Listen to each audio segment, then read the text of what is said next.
잠깐 기도하겠습니다. 사랑하는 주님, 이 시간에 함께 하시고 우리가 말씀을 묵상할 때 주의 뜻을 알게 하시고 주님이 기뻐하시는 백성으로 주님이 원하시는 삶을 살아내는 저희들 다 되게 해주시옵소서 부탁하며 예수 그리스도 이름으로 기도하옵나이다. 아멘. 엊그저께 7월 11일 날 이홍혼이라고 대법관님이 돌아가셨습니다. 그분은 2006년부터 2011년까지 대법관을 하시다가 2011년 지나서 옷을 벗고 고향인 전북으로 가서 고창에서 10년 동안 땅을 일구면서 하셨어요. 암도 걸리셨는데 암과 함께 4년 동안을 또 지내시다가 결국은 지난 11일 날 이렇게 소천을 하시게 됐습니다. 근데 그분이 돌아가시기 전에 KBS 아버지의 정원이라고 하는 다큐에서 그분의 이야기가 나와요. 자연 앞에서 동산을 일구면서 가꾸면서 암과 함께 살아가는 그 모습, 되게 겸손한 모습으로 이렇게 나오셨는데 그분이 이런 말을 하셨어요. 내 하루는 나머지 삶의 전부다, 이렇게 생각하고 있습니다. 하루를 못 넘기고 그날을 못 넘기면 죽는 거거든요. 오늘도 살아있구나, 오늘 하루도 열심히 살아야지, 그런 마음으로 하루를 출발하고 사니 너무 좋습니다. 사시면서 이런 마음으로 사셨다는 거죠. 여러분은 하루를 어떻게 살고 있습니까? 많은 사람들이 매일 쳇바퀴처럼 똑같은 하루, 지루한 하루, 지겨운 하루 이러면서 하루에 대한 사모함, 하루에 대한 어떤 감사함이 없이 사는 분들이 무척 많다는 생각을 합니다. 교회도 많은 사람들이 와서 하는 게 기도하면서 내일은, 장래는, 앞으로는 하나님이 뭘 주실까, 뭘 해주실까만 생각하면서 정작 오늘 내게 주신 이 하루를 감사하지 못하는 분들도 무척 많다는 거죠. C.S. 루이스라는 분이 주관주의의 독이라는 글에서 이런 얘기를 합니다. 비전을 사라고 비전을 팔겠다고 사방에서 난립니다.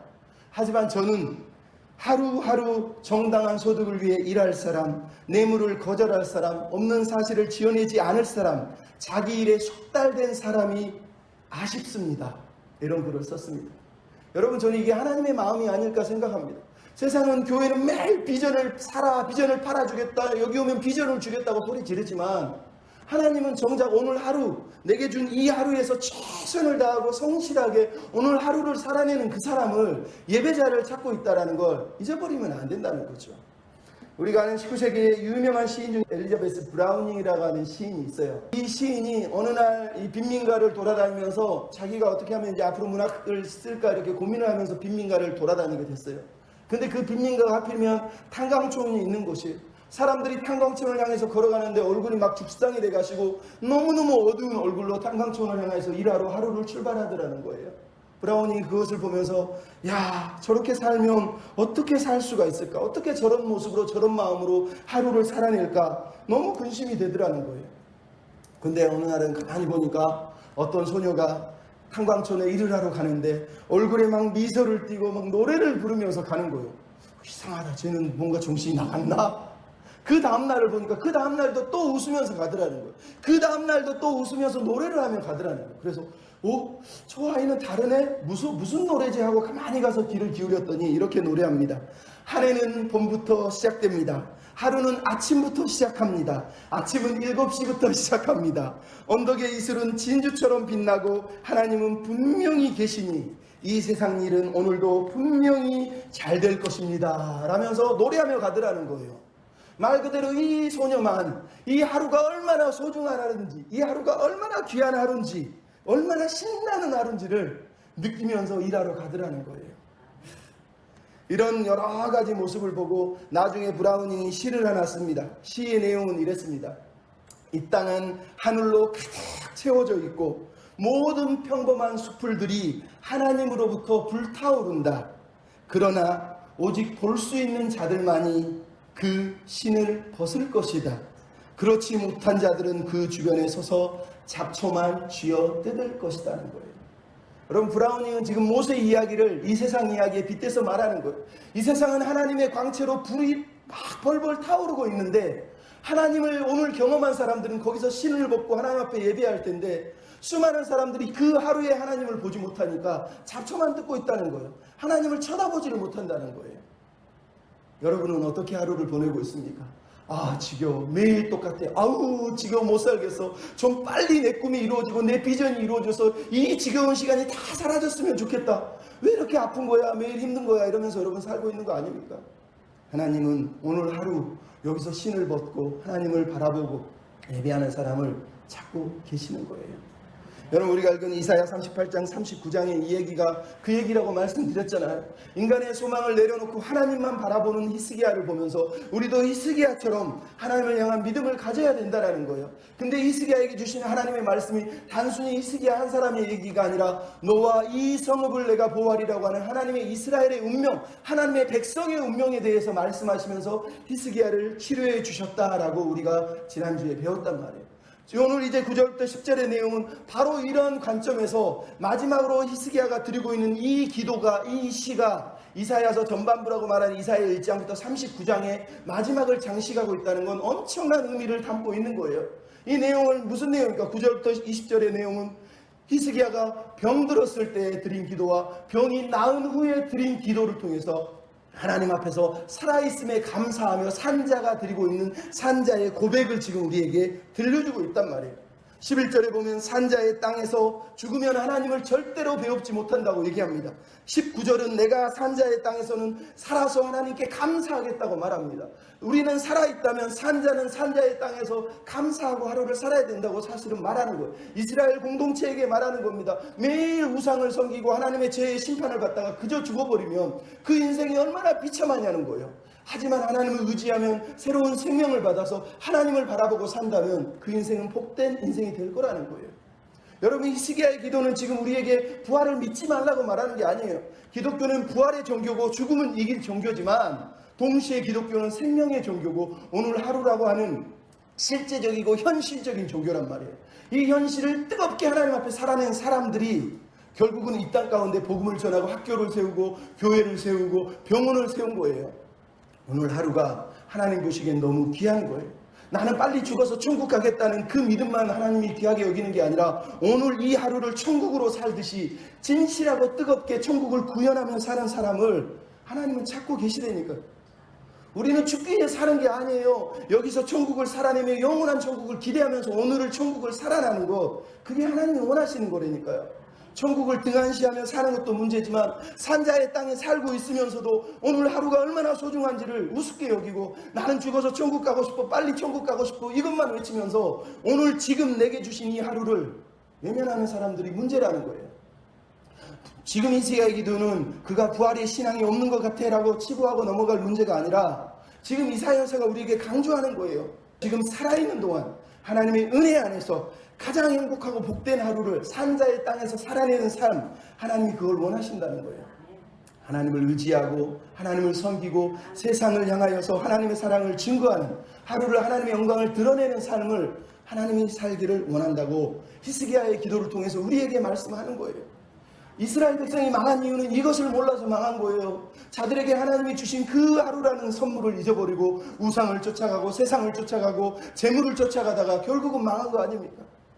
그게 히스기야의 죽음이에요. 근데 하나님이 히스기야를 살리면서 뭐라고 말하는 겁니까? 산자의 땅에서 살아있는 동안 하나님 주신 생명을 살아가는 게 얼마나 소중한지 아느냐라고 사실은 깨닫게 하시려고 이 시를 여기다 집어넣은 거예요. 우리가 이 시를 읽는 이유는 우리 또한 마찬가지예요. 우리는 살아있는 이 땅을 사는 동안 하나님 앞에서 어떠한 고백을 드리고 어떻게 살아야 되느냐는 거예요. 오늘 본문을 읽으면서 지난주에는 우리는 연약하다, 우리는 하나님의 소망이 없다라는 고백을 했다면 이제 우리 따라서 합시다. 사는 것이 은혜입니다. 네. 오늘 본문 9절로 14절 얘기는 살아있는 게 은혜라고 우리에게 말씀을 하고 있는 거예요. 여러분 38장 1절은 뭐라 그럽니까? 히스기야가 병들어 죽게 되었다는 거예요. 근데 히스기야 38장 21절 22절은 뭐라 그럽니까? 히스기야가 무화과 뭉치를 상처에 얹었더니 병이 나아서 생명을 얻었다고 말하는 거예요. 생명과 죽음 사이에서 히스기야가 지금 드리고 있는 기도를 우리도 지금 보라고 말하는 거예요. 물론 여기서 한 가지 기억할 게 있어요. 뭐요? 히스기야가 나았어요. 하나님이 기도해 줘서 그냥 고친 게 아니라요. 어떻게 고쳤다고요? 무화과 뭉치를 상처에 발라서 나았대요. 여러분 이런 거를 성경은 늘 강조해요. 우리는 막 기적만 얘기하지만 하나님이 고쳐줄게 했는데 실제로 어떻게 고치셨어요? 의사를 통해서 병을 치료하게 했다는 거예요. 여러분 이런 얘기를 하는 거예요. 우리도 살다가 아플 수 있고 고통당할 수 있는데요. 그냥 막 기도만 하면 된다고. 하나님은 의사도 사용하시고 무화과 뭉치도 사용하신다니까요. 여러분 격가지로 얘기하는 거지만 이런 걸 잊어버리면 안 됩니다. 중요한 건 10절로 14절이에요. 병 들었을 때 히스기야가 들었던 기도의 내용이 이제 등장을 하고 있어요. 가만히 내용을 들어보십시오. 이 내용의 핵심은 우리가 숨쉬며 사는 게 얼마나 소중하냐는 걸 사실은 강조하는 거예요. 11절에 아까도 얘기했잖아요. 산자의 땅에서 내가 죽어버리면 산자의 땅, 살아있는 사람들의 땅에서 하나님을 배웁지 못하고 사람들도 아무도 볼 수가 없다는 거예요. 이 말을 다르게 얘기하면 살아 숨쉬는 게 행복한 거라는 거예요. 살아 숨쉬는 동안 하나님을 볼 수 있고, 살아 숨쉬는 동안 사람을 만날 수 있고, 살아 숨쉬는 동안 교제할 수 있는 게 행복한 거라고 지금 말하는 거라니까요. 여러분 이 말은 죽으면 우리는 하나님을 볼 수 없다고 말하는 게 아니에요. 우리는 죽어서도 하나님을 볼 거예요. 하지만 살아있을 때 하나님을 예배하고 하나님의 백성들이 사랑하고 사는 게 얼마나 소중한지를 절절히 깨닫고 있는 한 사람의 고백을 우리가 듣고 있는 거예요. 빼앗겨 보고 나니까 이제 잃어버릴 것 같은 순간에 죽으면 끝난다는 그 위기 앞에서 히스기야가 경험한 거예요. 경험한 거. 생명이 이렇게 소중한 거구나. 살아있는 게 이렇게 소중한 거구나. 그걸 깨달은 거라니까요. 여러분 우리 또한 마찬가지예요. 살아있는 동안 하나님을 섬긴다는 것 너무너무 감사할 거예요. 우리는 죽어서 천국을 가고 주님을 배웠고 그분을 만날 것이지만 지금 당장 하나님 우리를 천국으로 데려가지 않는 이유가 거기 있는 거예요. 여러분 그렇게 좋은 하나님은 왜 하나님 빨리 우리 다 죽이셔서 데려가면 끝나는 거 아닙니까? 왜 여기다 살게 하시냐고요.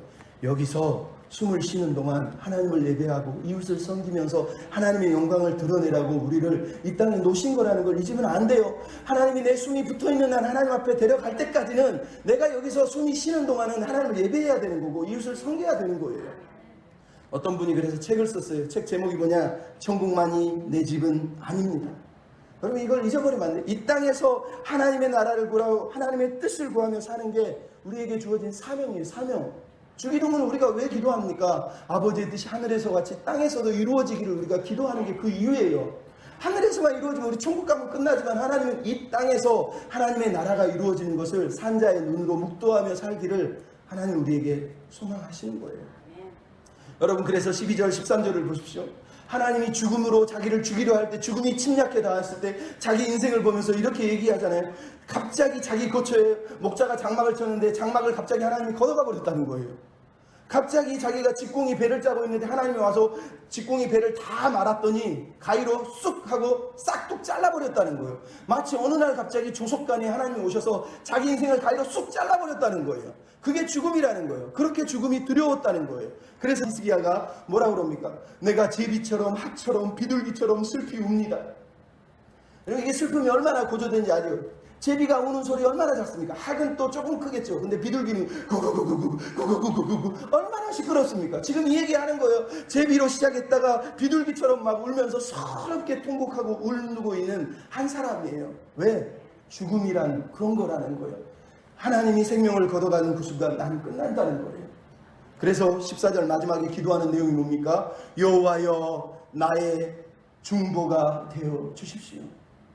중보란 말은 보증이라는 얘기예요. 내 보증이 되어달라는 얘기예요. 말 그대로 하나님이 내 인생의 보증이 되셔서 내가 죄로 그냥 망해서 죽는 사람이 되지 않게 해달라는 거예요. 어차피 죽는다면 죄로 망해서 죽는 사람이 아니라 하나님의 은혜를 입고 죽는 사람이 되고 싶은 거예요. 지금 죽으면 죄로 죽는 거라는 거예요. 쉽게 얘기하면. 그래서 하나님 내 보증이 되달라고 얘기하는 거예요.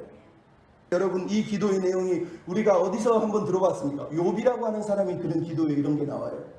욥이 재산을 다 잃고 친구들이 막 조롱을 하니까 욥이 기도한 내용에 욥기 16장 이런 내용이 나옵니다. 지금 나의 증인이 하늘에 계시고 나의 중보자가 높은 데 계시니 나의 친구는 나를 조롱하고 있으나 내 눈은 하나님을 향하여 눈물을 흘리니 사람과 하나님 사이에 중재하시기를 원합니다 라고 욥이 기도를 해요.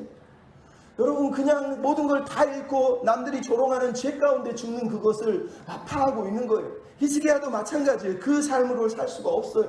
그래서 울면서 하나님을 붙들고 하나님을 붙잡고 하나님 도와주세요 라고 지금 중보의 기도를 드리고 있는 거예요. 그랬더니 뭐예요? 하나님이 인생의 절반, 그 중년의 절반을 다시 돌려주시잖아요. 여러분 인생의 절반 중년의 때에 죽어가는 삶이 얼마나 힘듭니까? 할 일도 많고 자녀도 없고 히스기야는 말 그대로 아무것도 없는데 데려가시면 얼마나 슬픕니까? 그 인생의 절반 중년의 때 하나님이 자기를 데려가시려 하다가 다시 생명을 돌려주셨잖아요. 그게 감사하잖아요. 여러분, 옛날에 민혜경이라고 하는 가수가 어느 소녀의 사랑 이야기라고 하는 노래를 부릅니다. 그 노래 중간에 이런 게 나옵니다. 내 인생의 반은 그대에게 있어요. 그 나머지도 나의 것은 아니죠. 맞습니다. 여러분, 우리 인생의 절반도 나머지도 하나님이 주시는 거예요. 내게 아니라니까요. 하나님이 선물로 주셔야 되는 거예요. 로버트 브라운이라고 하는 또 다른 시인이 이런 시를 썼어요. 나와 함께 늙어가세요. 가장 좋은 날은 이제부터네. 인생의 끝을 위해 처음이 지어졌으니 우리의 일생은 하나님의 손안에 있네. 그분이 말씀하셨네. 모든 것은 내가 계획했노라. 젊은 시절은 겨우 반절만 보여줄 뿐이다. 나를 믿어라. 전체를 보아라. 두려워하지 말아라. 여러분, 이게 히스기야에게 하나님이 주시는 말씀이에요. 네 인생 절반밖에 못 봤다. 하지만 나를 의지하면 나머지 절반뿐만 아니라 전체를 다 보여줄게. 두려워하지 말고 나를 의지하면 돼. 라고 하나님이 말씀하시는 게 오늘 히스기야를 향한 말씀이란 말이에요. 여러분, 이런 하나님의 마음을 배우셔야 돼요. 우리가 하나님을 못 만나면요, 우리 인생의 절반은 다 허비한 거예요. 아니, 후반전도 다 허비하고 끝나는 거예요.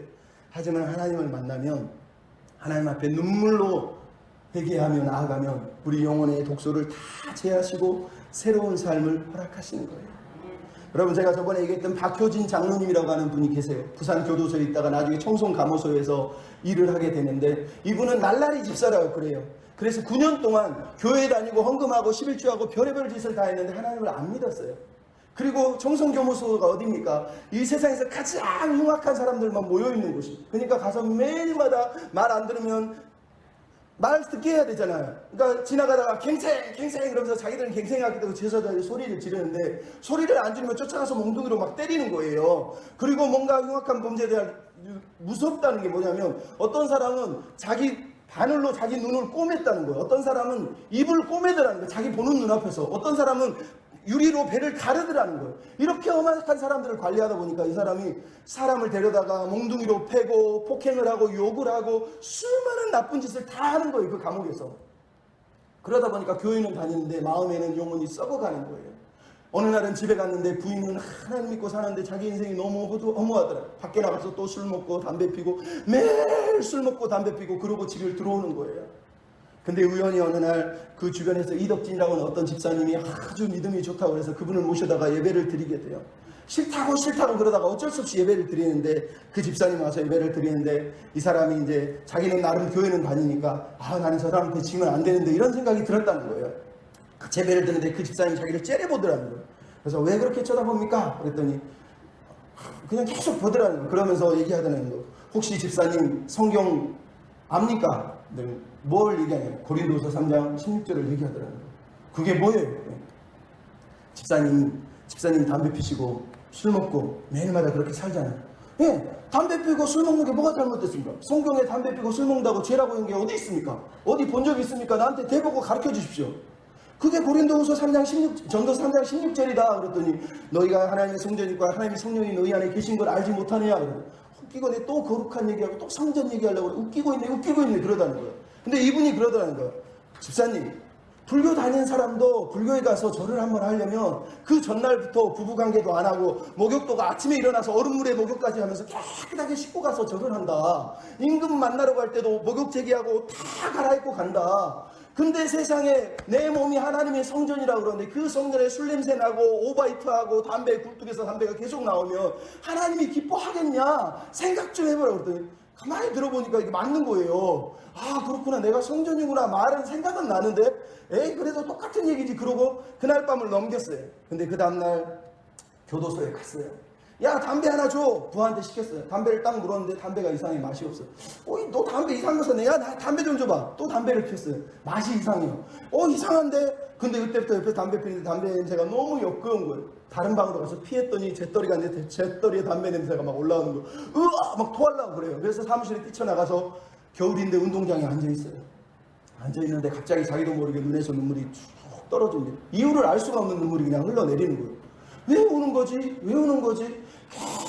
계속 우는데 갑자기 자기 마음 한구석에서 박하사탕처럼 뭔가 확 환해지면서 자기 영혼이 맑아지는 느낌이 들더라는 거예요. 그 순간 이분이 깨달은 게 내 안에 성령님이 계셔서 담배 냄새를 싫어하는 걸 느끼게 하는 건가?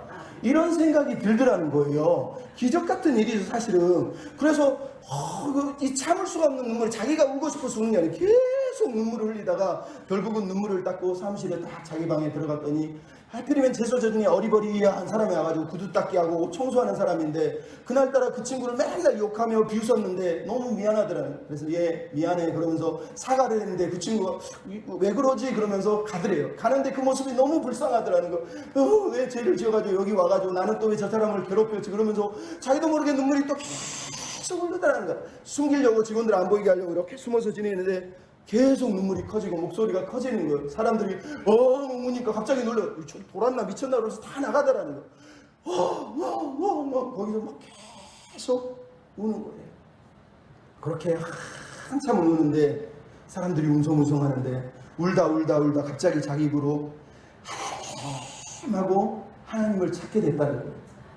여러분 9년 동안 날라리 집사로 하나님 이름 한 번도 안 불러봤겠어요? 얼마나 많이 불렀겠어요? 근데 그날 처음으로 진짜 하나님이 살아계시는 걸 느끼면서 하는 그 순간 자기 영혼의 모든 무거운 짐이 싹 벗겨지는 느낌이 들더라는 거예요.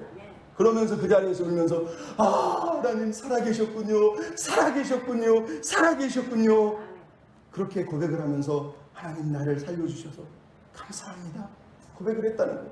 그러고 나서 복도를 지나서 재소자들 그 감방을 지나가는데 보통 감방을 지나면 갱생 따라서 하게 갱생 하는데 그날따라 이분이 장로님이 할렐루야 이러니까 사람들이 저 미친 사람을 만나 그래서 깜짝 놀래더라는 거예요.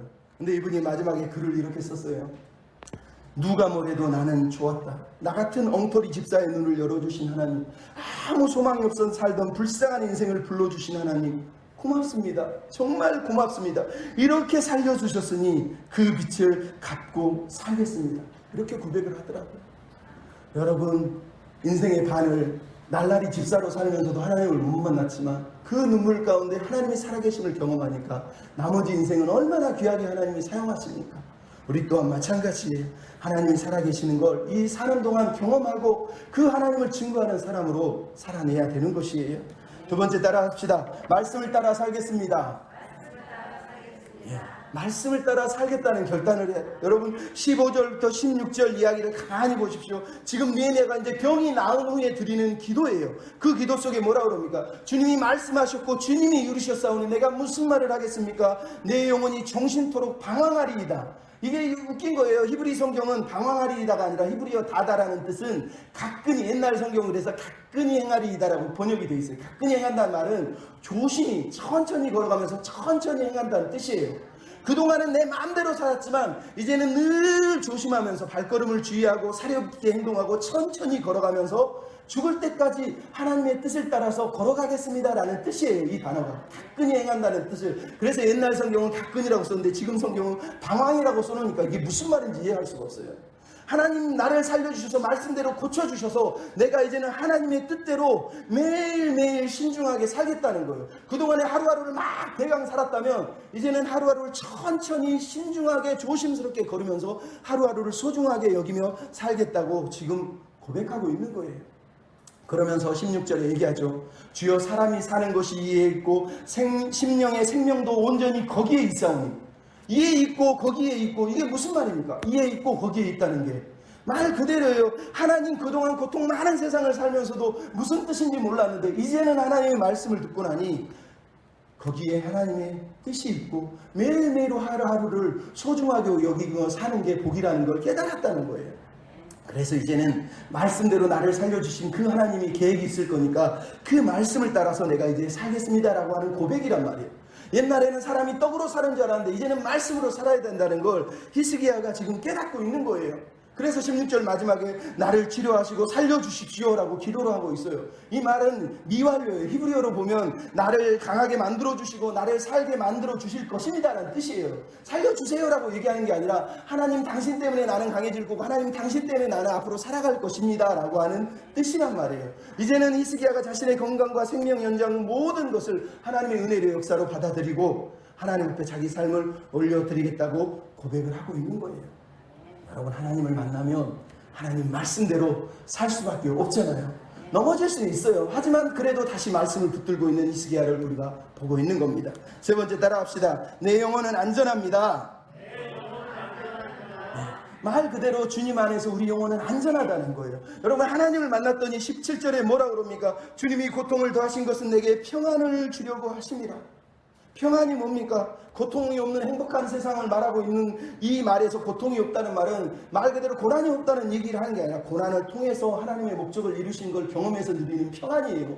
예수 믿으면 고난이 없는 게 아니에요. 고난을 통해서 하나님의 평안을 경험할 수 있다니까요. 지금 히스기야가 그 얘기를 하는 거예요. 평안이 뭡니까? 하나님이 내 영혼을 사랑하셨고 멸망의 구덩이에서 건지셨고 내 모든 죄를 등 뒤에 던지셨나이다. 이게 평안이라는 거예요. 평안이 뭡니까? 하나님이 나 같은 사람을 사랑하신대요. 그래서 나 같은 사람을 위해서 멸망의 구덩이에서 나를 건져주시고 내 죄를 다 용서해 주셨대요. 여러분, 성경이 우리에게 계속 강조하는 게 이거예요. 인생의 진짜 평안은 하나님 외에는 없는 거예요. 누가 내게 사랑을 주고 구원을 주고 용서를 줍니까? 히스기야가 지금 이 감격으로 이 평안 때문에 너무너무 감사합니다. 여러분, 고난을 지나서 하나님의 평안을 맛보지 못하는 인생이 제일 불행한 거예요. 고난 속에서 하나님을 만나고 정말 이게 평안이라고 느끼는 사람은 그 사람은 복받은 사람입니다. 왜 고난을 주세요라고 물어보기 전에 그 고난 뒤에 있을 하나님의 뜻을 위해서 기도하는 게 하나님이 기뻐하는 삶이에요. 유명한 브람스라고 하는 작곡가가 독일 웨케임을 만드는데 10년이 걸렸다고 합니다. 10년을 걸리는 동안에 그가 중간에 7악장 전체를 성경 구절을 넣어서 만듭니다. 그때가 뭐냐면 자기 어머니가 죽고 슈만이 죽었던 때, 인생이 너무 슬프고 비참했던 때에 7악장을 성경 구절만 다 집어넣어서 시편 84편 1절로 4절로 곡을 만들었어요. 근데 그 곡의 내용을 쓰면서 이렇게 고백했습니다. 내 마음은 이제 위로받았네. 결코 극복할 수 없으리라 여겼던 장애를 이겨내고 높이, 아주 높이 비상 중이라네 라고 고백을 했다는 거예요. 그 슬픔 속에서 성경을 읽다가 하나님을 만나고 하나님 안에서 평안을 누리고 높이 비상하는 삶을 살게 됐다고 고백을 하고 있는 거예요. 여러분, 우리도 마찬가지입니다. 슬픔은, 고통은, 고난은 늘 있지만 그 고난을 넘어 비상할 수 있는 것은 하나님을 만날 때만 가능한 겁니다. 마지막으로 따라합시다. 감사하며 살겠습니다.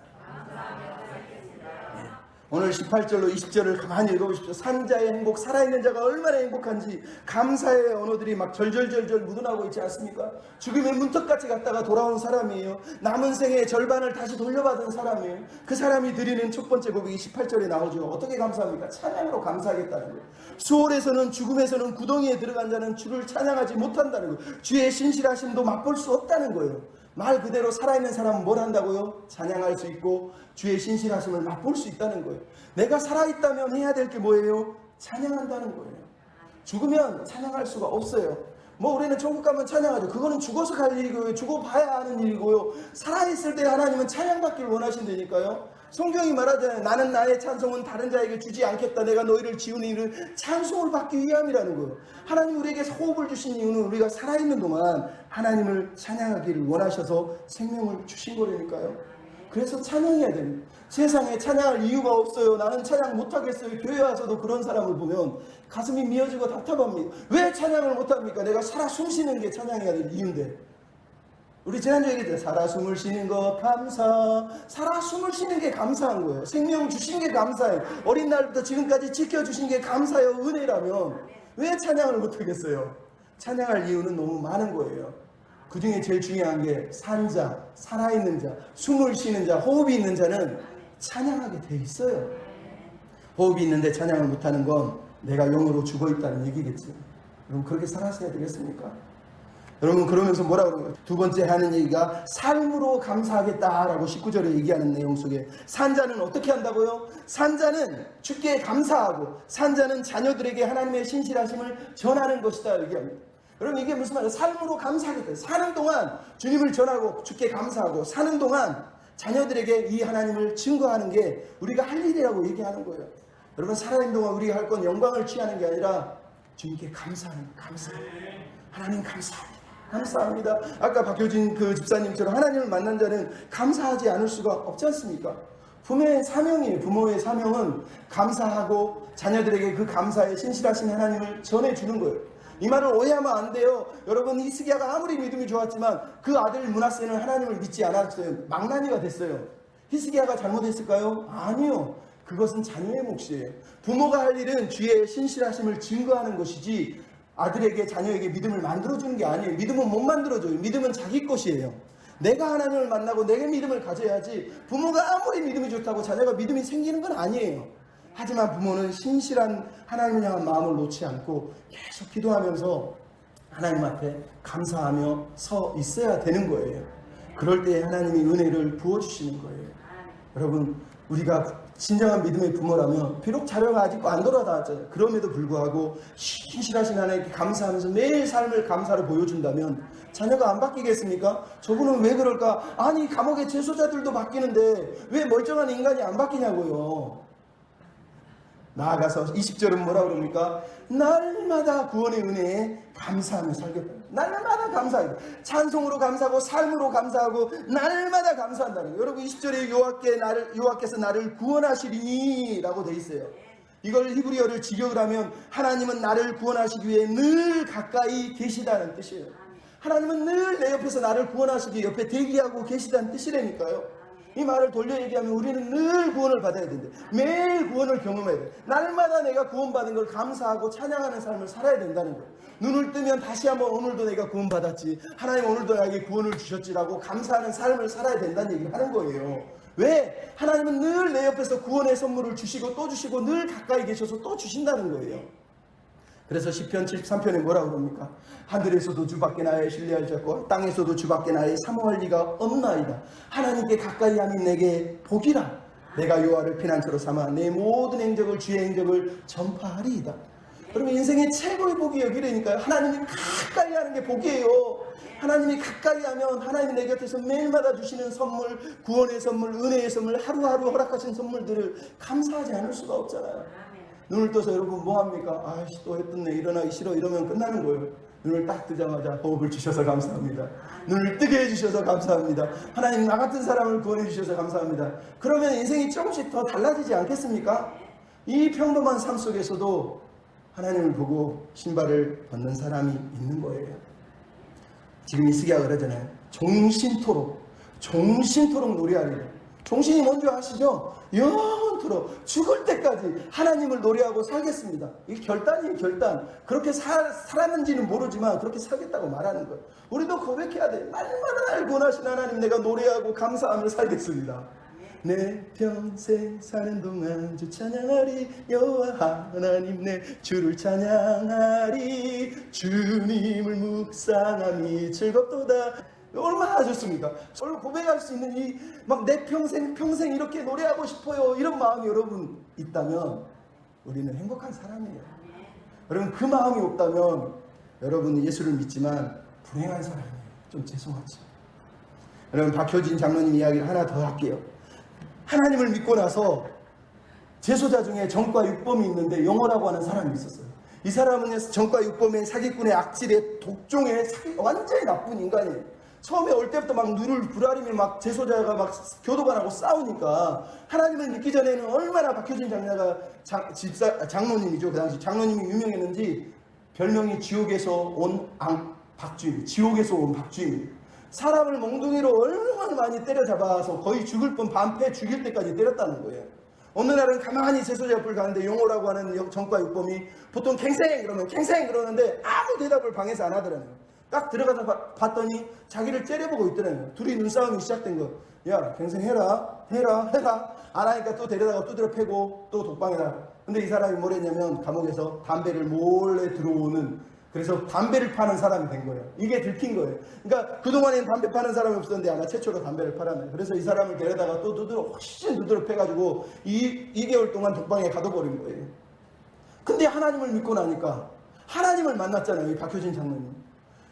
그때부터는 제소자들이 너무 불쌍한 거예요. 대체 무슨 죄를 지어서 뭐 때문에 여기 감옥에 와서 살까? 근데 그 중에 최근에 자기가 두드려 팬 놈이 영호였어요. 너무 마음이 아팠어요. 그래서 가서 똑똑똑 두드리며 영호야 그랬더니 삐져가지고 대답을 하는 거예요. 미안해, 문 좀 열어줘. 들어가가지고 붙잡고 얘기합니다. 영호야, 내가 죽도록 팼는데 많이 아팠지? 하나도 안 아프던데요? 막 거짓말을 하는 거예요. 아니야, 내가 미안해, 내가 잘못해서 내가 그때는 하나님을 몰라가지고 그랬는데 내가 지금 하나님을 믿거든. 너무 미안해. 그랬더니 눈이 막 약간 뭔가 이해할 수 없는 갑자기 황당하고 당황스러운 상황에 어찌할 바를 모르면서 야리꼬리하게 쳐다보더라는 거예요. 그래서 야, 나 용서해 주는 거 맞지? 나 용서해 줘. 근데 갑자기 자기 마음에 하나님이 성령의 음성으로 막 소리를 지르는데 가슴속에서 막 소리가 들렸는데 너 그따위로 용서를 빌면 되겠어! 그러더라는 거예요. 깜짝 놀라요. 딴 사람이 소리 지르는 게 자기 마음에서 들려오는 거예요. 아니 내가 교도관이고 쟤는 전과 육범인데 이 정도 사과했으면 됐지. 자존심 있고 체면이 무슨 사과를 해. 그랬더니 또 너 그따위로 빌면 되겠어. 용서를 그렇게 하면 안 돼. 무릎 꿇어 그러더라는 거예요. 하나님 싫어요. 말이 됩니까? 이게 내가 전과 육범한테 왜 무릎을 꿇습니까? 그런데 갑자기 그때 성경 구절이 떠오르면서 순종이 제사보다 낫다. 그래, 3초만 꿇자. 하나님 순종 안 하면 또 나를 때릴 것 같으니까 순종하는 마음으로 3초만 꿇자. 그러면서 무릎을 딱 꿇었는데 꿇은 그 순간 갑자기 꽝 하면서 자기 안에서 폭탄이 터지지 꽝 소리가 나더라는 거예요. 살다 남들은 못 듣는 소리를 처음 들은 거예요. 꽝 하고 터지는데 그 순간에 눈물이 팍 흐르면서 자기가 살면서 처음 느껴보는 평안, 기쁨, 행복, 감사, 막 감격이 막 미어 터지는데요. 이건 성경에 있는 모든 구절을 다 설명을 해도 설명할 수 없는 기쁨이래요. 내가 이 평안한 이 행복을 누릴 수 있다면 죽을 때까지 무릎 꿇고 있고 싶은 마음이 들 정도라는 거예요. 그렇게 울면서 여호와야 미안해 잘못했어 내가 잘못했어. 그러니까 제수가 그때서야 정신을 차리고 가까이 와서 목을 끌어안고 하나님 제가 잘못했습니다 이러면서 울더라는 거예요. 그러면서 울면서 너 많이 아팠지 내가 하나님을 안 믿다가 이렇게 했는데 이제 하나님을 믿어. 니도 나처럼 예수 믿으면 행복해진다니까 너도 예수 믿어라. 알았어요 저도 예수 한번 믿어볼게요. 이러면서 둘이 막 엉엉 울면서 30초가 아니라 30분 동안 울면서 그랬다는 거예요. 그러고 나서 영호가 그때부터 독방에 들어가서 성경을 읽고 찬송가를 보고 찬송을 부르고 기도를 하더라. 그러더니 하나님이 그를 만나주시고 사람이 변해버린 거예요. 이제 독방이 끝나고 집에 자기 방으로 돌아왔는데 그때부터 영호가 그럽니다. 자기 친구들의 제수자들한테 내가 이 재밌는 얘기 하나 해줄게. 내 얘기 좀 들어줄래? 귀를 쫑긋째요. 그때부터 이 사람이 별명이 우는 은사가 있는데 별명도 있잖아. 내가 저번에 박주임하고 만났는데 있잖아. 내가 옛날엔 전과 육범이었는데 있잖아. 내가 어렸을 때는 아픈 짓을 지었는데 그런데 하나님이 나를 만나주셔요. 막 있잖아 그러면서 우니까 제수자들이 뭣도 모르고 막 같이 엉엉 울다가 서로 자기 아픈 얘기를 막 풀어놓다가 내가 예수 믿어서 이렇게 변했는데 니들도 예수 믿어라. 박주임도 예수 믿어서 변하더라. 니들도 예수 믿어라. 이래 보니까 제수자들이 하나둘씩 자기 방에 있는 사람들이 다 예수를 믿는 거예요. 한 몸이 고집불리는데 어느 날 찾아가서 그를 탁 끌어안으면서 그럽니다. 얘야 내가 예수 믿는데 예수 믿으니까 이렇게 행복하더라. 너 인생 이렇게 살다가 여기서 죽으면 끝나는 거 아니냐. 어차피 살 인생인데 예수님 믿고 좀 행복하게 살아다 죽어야 되지 않겠니. 이렇게 살면 안 되지. 박주인도 나도 친구들도 다 변했는데 너도 좀 제대로 인생 한번 살아보지 않겠니. 그랬더니 그 사람도 그래 나도 예수 믿을게 그러더라는 거예요. 그러고 나서 이 사람이 어느 날은 박주임한테 가서 장로님한테 저 방 좀 옮겨주세요. 그랬더니 왜? 힘들어? 어려워? 아니요 다른 방에 가서 전도하려고요. 다른 방에 갔어요. 다른 방에 가서 딱 가자마자 제수가 만나. 내가 재밌는 얘기 하나 들어줄래? 모여오니까 있잖아 내가 옛날에 전과 육범인데 있잖아 옛날에 막 우는 게 제수한테 여기 들어서 막 같이 또 엉엉 울어요. 그러면서 독방을 하나하나 점령해 가는 거예요. 저기 방들을. 그러면서 사람들이 예수를 믿고 돌아오더라는 거예요. 박효진 장로님이 이렇게 썼습니다. 그들은 평생 동안 자기만 생각하고 무슨 짓이든지 흉악한 짓을 해대면서 살았던 사람들이 예수를 믿고 죄를 고백하고 이제는 사람답게 살아보려고 평생 거친 밑바닥을 살았던 사람들이 큰 잔치를 벌이고 함께 예수를 믿자고 초대하는 일이 벌어졌습니다. 이제 청송은 죽은 자의 땅이 아닙니다. 새 생명을 얻은 자들의 호흡이 힘차게 박동하는 생명의 땅이 되었습니다. 여러분 히스기야가 박효진 장로님이 오늘 우리에게 들려주고 싶은 말이에요. 죽은 자의 땅에서 죽은 자처럼 죽은 인생을 살아서야 되겠습니까? 이 땅을 산자의 땅으로 만들고 살아있음에 감사하고 예수를 만남에 감사하고 살아야 되지 않겠습니까? 그럼 우리가 읽은 본문의 핵심이 뭡니까? 산자의 땅에서 우리가 할 일을 한마디로 얘기하면 감사하는 것밖에 없어요. 감사하라는 거예요. 감사. 여러분 오늘 본문의 내용은 주께 감사. 산자는 감사할 것이다. 산자는 주께 감사해야 된다. 이거보다 더 귀한 말씀이 어디 있습니까? 여러분 우리는 은혜를 갚기 위해 사는 거 아니에요. 사실 은혜를 못 갚아요. 어떻게 은혜를 갚습니까? 우리가 할 수 있는 거 유일한 거 하나 있어요. 감사하는 거예요. 하나님은 감사하는 자를 통해서 영광을 받으시는 거예요. 여러분 옛날에 2003년에 천국의 계단이라고 하는 드라마가 있었어요. 시청률이 무려 30% 40%까지 올라갔던 전설의 드라마예요. 거기에 최지우가 나오고 권상우가 나와요. 영화에 보면 권상우가 부메랑을 막 던지고 사랑은 돌아오는 거야 드라마죠. 뭐 그런 것들에서 패러디가 엄청 유명했어요. 근데 그 천국의 계단의 마지막 장면이 이렇게 나옵니다. 송주가 정서를 만나는데 정서는 최지우예요. 눈이 이제 멀어서 실명을 해서 곧 죽게 되어 있습니다. 근데 정서가 오빠를 위해서 밥을, 남편을 위한 처음 식탁이라고 그러면서 밥상을 준비합니다. 그리고 빈 상자를 딱 꺼내서 오빠에게 주면서 오빠 믿음, 소망, 사랑은 뺐고 나머지만 내가 선물로 넣었어 그럽니다. 믿음, 소망, 사랑은 내가 가지고 가야지, 이것만 줄게 그럽니다. 그게 뭔데? 그랬더니 감사야 그럽니다. 뚜껑을 열어서 감사를 받으라는 거. 오빠가 나에게 해준 게 너무 고맙고 그동안 나를 너무너무 사랑해줘서 오빠 때문에 내 삶은 행복해서 내가 오빠에게 줄 마지막 선물이라 가장 중요한 선물은 감사야 이러더라는 거예요. 전 그 드라마 보면서 은혜를 많이 받았어요. 감사구나. 마지막에 우리가 드릴 게 있다면 감사구나. 여러분 감사하십니까? 감사하세요? 그러면서 마지막 드라마가 끝나는데 이렇게 끝납니다. 둘이 바닷가에 앉아 있어요. 얘기합니다. 저 끝에 뭐가 있는 줄 알아? 오빠가 얘기합니다. 뭐라도 상관없어. 너와 함께 있는 게 천국이니까. 나 이제 더럽지 않아. 뭐 이러면서 오빠 그거 알아? 살아간다는 건 살다가 간다는 말이래. 우린 지금 천국의 계단을 하나하나 밟고 올라가며 사는 거야. 이렇게 얘기하더라. 여러분 우리는 지금 천국의 계단을 하나 밟으면서 살아가는 거예요. 오늘 하루를 감사로 계단을 밟고 밟아 마지막에 천국에 다다를 거라는 거예요. 이 하루에 한 계단 한 계단을 밟으면서 감사해야 되지 않습니까? 감사 없이 밟는 계단은 의미 없는 계단이에요. 하나님 고맙습니다. 하나님 감사합니다. 이렇게 고백해야 돼요. 그럼 제가 마지막으로 들려줄 이야기 중에 하나가 김온유라고 하는 숨 쉬지 못해도 괜찮아라고 하는 책을 쓴 아가씨가 한 명 있어요. 14살 때 감기가 걸려서 병원에 갔는데 오진이 났는데 폐에 물이 찼다고 폐를 열어서 보니까 폐에 물이 하나도 안 찼어요. 그래서 폐를 인공뼈를 넣어가지고 폐를 다시 막았어요. 의사가. 말도 안 되죠. 그러다가 2년 후에 나중에 가보니까 폐 뼈가 움직여가지고 폐하고 장기가 다 망가져가지고 또 폐를 열었어요. 그리고 수술을 했는데 그 이후로 지금까지 온몸을 움직이지 못하고 머리만 살아있는 말 그대로 침대에 누워있는 아가씨가 돼버린 거예요. 16세 병원에서 16년째 살면서 수술을 받으면서 TV에도 나왔어요. 갈비뼈가 사라진 소녀 릴레이 온유. 여러분 이게 말이 됩니까? 얼마나 힘겨웠겠습니까? 근데 이 아이가요 하나님을 믿었어요. 하나님을 믿었어요. 그 16밖에 안 되는 나이에 딱히 잘하는 것도 없이 그저 살아가기만 하고 있을 나에게 여전히 나를 당신의 기쁨이라고 가장 영광스러운 이름으로 불러주신 창조주 하나님의 사랑받는 존재라니 너무 감사합니다. 이러면서 하나님 앞에서 믿음을 지켜요. 어려서부터 성경 공부를 교회에서 했는데 이게 자기에게 힘이 됐대. 그 중에 제일 좋아하는 말씀이 너희 안에 착한 일을 시작하신 이가 예수 그리스도의 날까지 이루실 줄을 내가 확신하노라. 그 말씀을 생각하니까 죽을 수도 없대. 왜? 내 생명이 내게 아니라 하나님이 내 안에서 시작하시고 있고 내 안에 살아계시고 나를 통해서 하나님 뜻이 있다고 말하니까 죽지를 못하겠다라는 거예요. 그래서 어느 날은 감사는 했지만 너무 화가 나서 기도하면서 하나님 왜 나에게만 이렇게, 왜 나에게만 이러십니까? 나 좀 만나주십시오. 내가 이렇게 아무것도 못 움직인 채 이렇게 초대하게 살다 죽어야 되겠습니까? 하나님! 계속 통곡하며 기도를 했다는 거예요. 그러면서 의심이 생기더라고요. 근데 그러다가 우연히 어느 날 요한복음 6장 37절 40절을 읽었어요.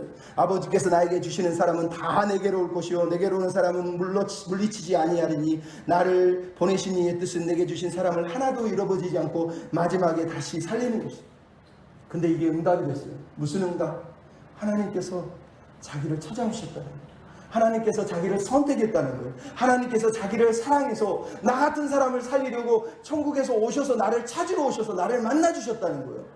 병이 몸이 나아서 지금 이 사람이 기쁜 게 아니에요. 하나님이 나를 만나주셨다는 게, 하나님 나를 찾아와 주셨다는 게, 하나님이 그 영광 보좌를 버리고 나같이 아무것도 못 움직이는 나 같은 죄인을 찾아오셔서 만나주셨다는 게 너무 감사하더래요. 너무 감격이 돼서 거기서 하나님 내가 하나님을 의지합니다. 하나님 더 이상 하나님을 포기하지 않습니다. 그래서 믿음의 결단을 하게 돼요. 그러면서 얘기합니다. 나는 그제야 믿음이라는 의미를 알게 됐다. 믿음이란 나를 향한 그분의 사랑이 영원하다는 사실을 알게 되었기에 마땅히 사랑하고 신뢰할 수밖에 없는 예수님과의 인격적인 동행이자 사랑의 시작이었다. 이제는 죽음도 삶도 두려웠지 않다. 그때부터는 아프고 무력하고 답답할 때마다 그냥 하나님 앞에서 마음 놓고 울 수 있었다. 하나님은 두려워하는 내 마음속에 평안과 자유를 창조해 주셨다는 거예요. 그리고 나서 이 사람이 믿음으로 사는데요, 나이가 이제 여러분 16년 동안 누워있어요. 16살부터 자기 32 정도 됐잖아요. 근데 그 아가씨가 먹고는 살아야 되는데 먹을 수가 없어요. 왜? 폐가 망가지고 안이 다 망가지고. 그래 여기에 구멍을 뚫어요. 처음에는 뚫지 말자고 그랬는데 의사가 툭 잡아 건의해서 뚫었어요. 딱 뚫고 나서 제일 먼저 이 목 안으로 배 한 조각이 쑥 들어왔는데요, 너무너무 행복했다는 거예요. 그래서 얘기합니다. 아, 행복해. 살아있어서 정말 다행이야. 내가 지금 먹고 있는 이 배 한 조각이 이렇게 소중한지를 처음 깨달았다는 거예요. 매일 이 목구멍을 통해서 먹는 물, 과일, 음식들이 그렇게 소중한지를 처음 깨달았다는 거예요. 그래서 감사합니다, 감사합니다, 감사합니다 고백을 하고 있는 거예요. 그래서 마지막에 기도 제목을 이렇게 써놨어요. 나와 함께 하시는 내 소망의 하나님, 힘들 때 어려울 때마다 당신의 이름을 부를 수 있게 해주셔서 감사합니다. 주님 고난 속에 주님을 바라보고 찬양하고 사랑하며 감사하며 살겠습니다. 어떤 사람들이 찾아와서 물었어요. 당신은 이 상황 속에 있는데 어떻게 그렇게 하나님을 믿을 수가 있어요? 그랬더니 대답합니다. 나는 날마다 숨을 선물 받고 있습니다. 날마다 내게 호흡을 주셔서 선물을 받고 있다는 거예요. 그게 너무 감사하다는 거예요. 여러분, 우리가 이런 삶을 살 수는 없지만 우리는 매일 숨을 선물을 받고 산다니까요. 오늘 내가 숨을 쉬고 있잖아요. 내가 음식을 먹고 있잖아요. 얼마나 감사합니까? 우리가 죽어봐야지, 히스기야처럼 죽음의 병에 걸려봐야지 감사할 때까지 기다리시겠습니까? 하나님은 지금 감사하라고 말씀하십니다. 감사하라고 말씀하십니다. 여러분, 우리의 삶은 은혜예요. 은혜. 여러분, 마지막 시 하나 읽어드릴게요. 옛날에 드라마 눈이 부시게라고 하는 드라마에 김혜자 씨가 뱉어냈던 아름다운 대사예요. 시가 아니에요. 이렇게 말했습니다.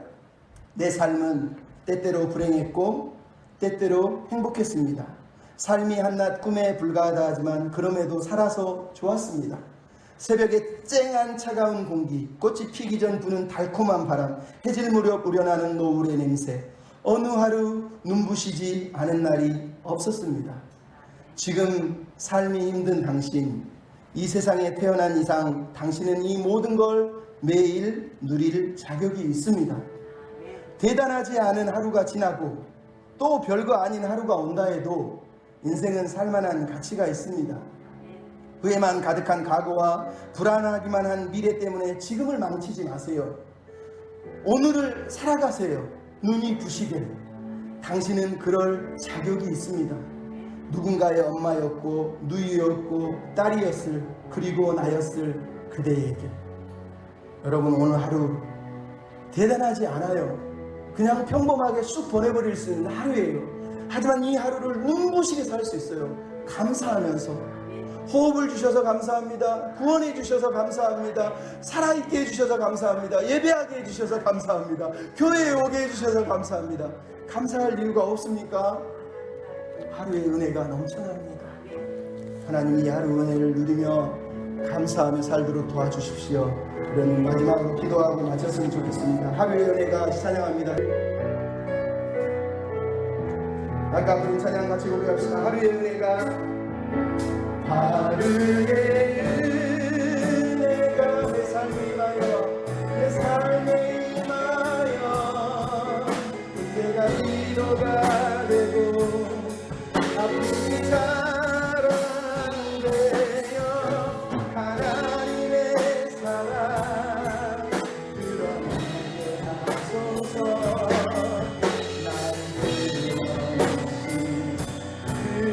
나를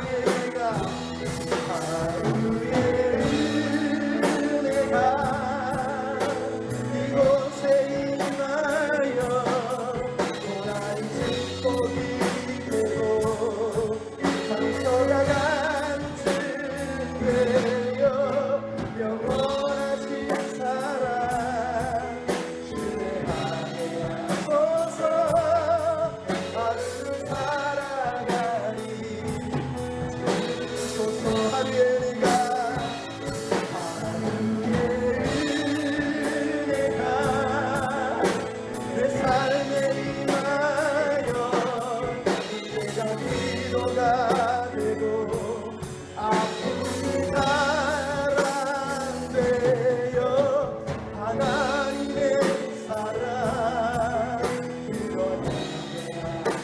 나를 원하시 그 사랑에가 하루의 은혜가 이곳에 임하여 고난이 축복이 되고 상처가 간증되어 영원하신 사랑 신뢰하게 하소서. 하루를 살아가리 주소서.